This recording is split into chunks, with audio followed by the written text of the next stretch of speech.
In today's video, I'm going to teach you how to download Elevenlabs audio.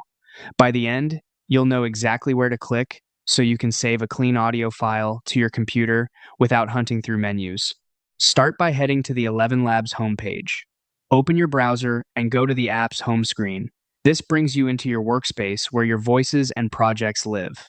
Give the page a moment to load so all the controls appear correctly. On the left-hand sidebar, click Voices, then choose My Voices. This view focuses on the voices you've created or saved, making it the fastest place to grab audio you actually plan to use. If you were in a broader library before, switching to My Voices trims down the clutter so you can move straight to downloading. At the top, find the Search Here field.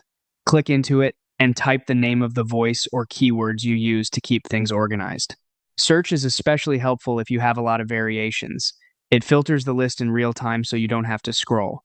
From the filtered results, select the voice you want by clicking it. That opens the details view and the built-in player.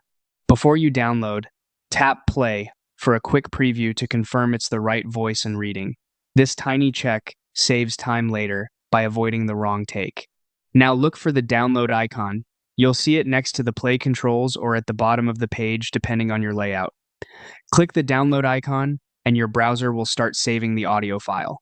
Most browsers save to the Downloads folder by default, but you can choose a different location if your settings prompt you. If nothing happens, check that pop-ups or downloads aren't being blocked and try again. That's it. You've navigated to your voices, searched, selected the one you want, and downloaded the audio, ready to drop into your edit or share with your team.